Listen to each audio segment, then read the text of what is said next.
Semangat sehat teman-teman investor level C, investor yang fokus pada karakter pemegang saham pengendali. Ada kabar baik apa hari ini?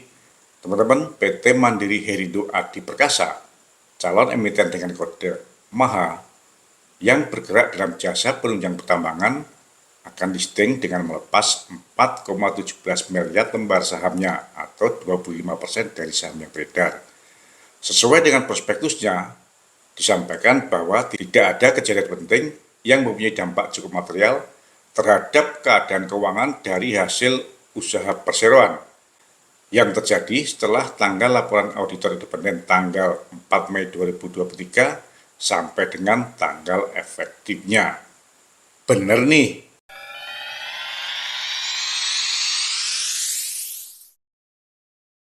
Selamat datang di Investor Level C.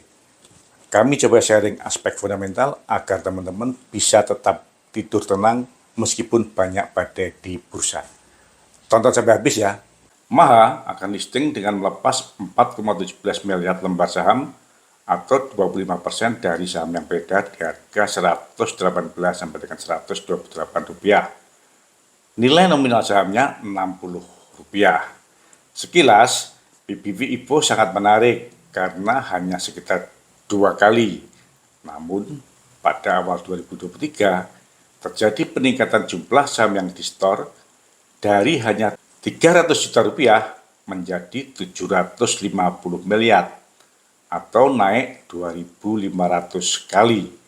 Memang laporan keuangan auditor independen tertanggal 4 Mei 2023, namun menggunakan posisi laporan keuangan terakhir 31 Desember 2022, sehingga menurut saya harusnya ada perubahan yang sangat material. Saya cek EPS yang disampaikan pada prospektus juga menggunakan saham yang di-store sebesar 750 miliar sejak tahun 2021. Sehingga perbandingan perubahan EPS akibat dari tambahan modal yang di-store sebanyak 2.500 kali pada awal 2023 tersebut menjadi tersamarkan. Jadi, meskipun ada peningkatan jumlah saham yang di-store dari hanya 300 juta menjadi 750 miliar pada awal 2023, namun seakan-akan jumlah saham yang di-store sebesar 750 miliar telah terjadi sejak tahun 2021. Hasilnya, EPS hanya turun sedikit.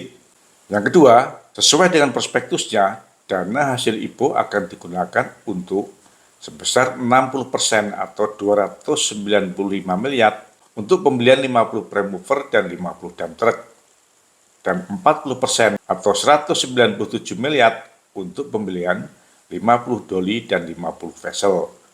Tujuan ini sangat bagus karena 100% merupakan aset produktif dan selaras dengan usahanya. Namun, setelah saya bandingkan dengan neraca pada tahun 2022, saya dapatkan data bahwa dari aset tidak lancar sebesar 1,1 triliun, 509 miliar berupa investasi saham. Aset tetap berupa mesin hanya 176 miliar atau 16%, dan aset tak guna dari leasing sebanyak 159 miliar. Total aset mesinnya hanya 335 miliar atau 30% saja. Dengan demikian, dana hasil IPO sebanyak 492 miliar sudah mencapai 147% dari besarnya mesin-mesin saat ini yang sebesar 335 miliar. Nah, artinya mesin-mesin yang akan dibeli dari hasil IPO mencapai 147% kali dari mesin-mesin saat ini. Dan yang kedua, ternyata aset tidak lancar terbesarnya bukan mesin, namun investasi saham yang mencapai 46% dari aset tidak lancarnya. Hal ini harusnya menjadi pertimbangan OJK dalam melakukan verifikasi dan menentukan jenis usaha emiten ini. Apakah bergerak dalam jasa penunjang pertambangan atau perusahaan investasi seperti Saratoga.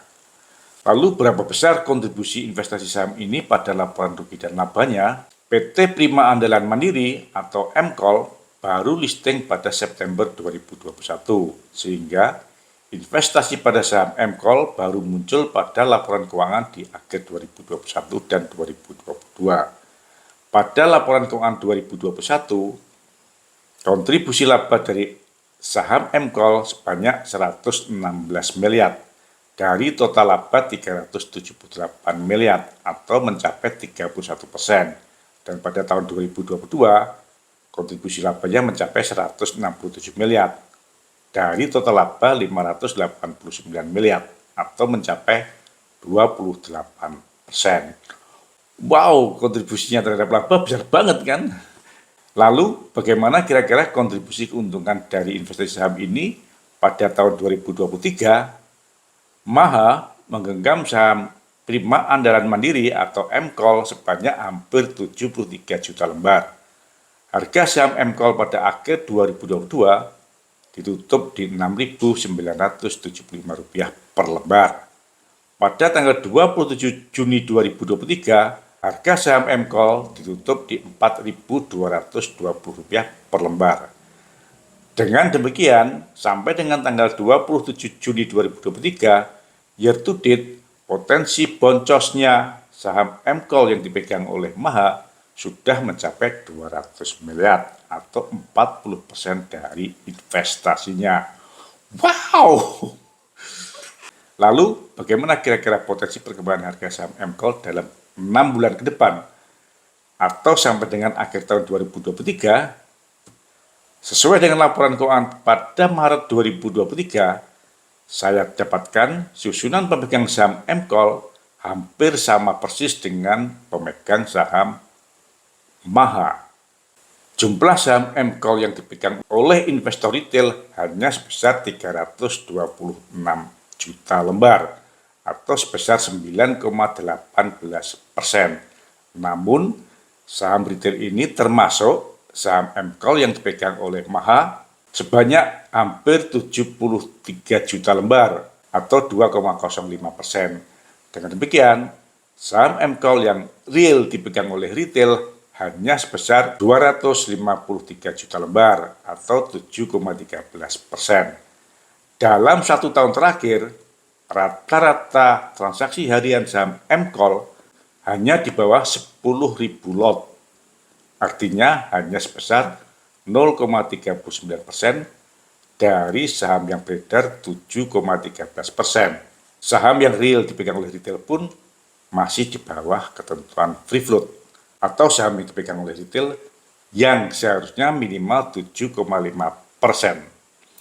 Nah, dengan kondisi di atas, kira-kira ke depan harga saham MCOL akan naik atau akan semakin terjun.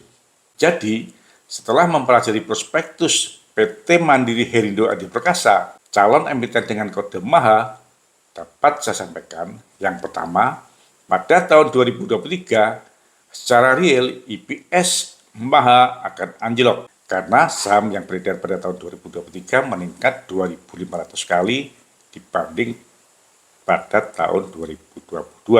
Dan saya yakin kenaikan laba tahun 2023 tidak akan mampu mengejar peningkatan jumlah saham yang beredar tersebut. Kira-kira butuh waktu berapa tahun ya?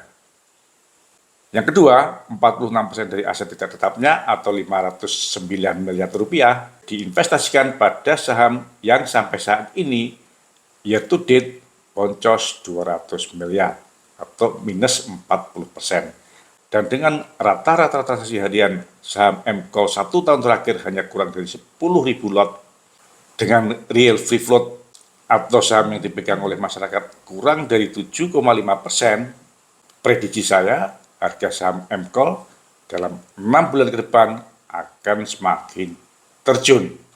Artinya, investasi saham MCOL yang digenggam oleh Maha akan semakin boncos. Dan yang ketiga, OJK harusnya lebih tegas dan kembali memegang teguh tugasnya, yaitu mengatur, mengawasi, dan melindungi untuk industri keuangan yang sehat dengan cara OJK harusnya menolak prospektus calon emiten Maha sebelum Maha memperjelas sektor usahanya, apakah bergerak dalam jasa penunjang pertambangan atau sebagai perusahaan investasi.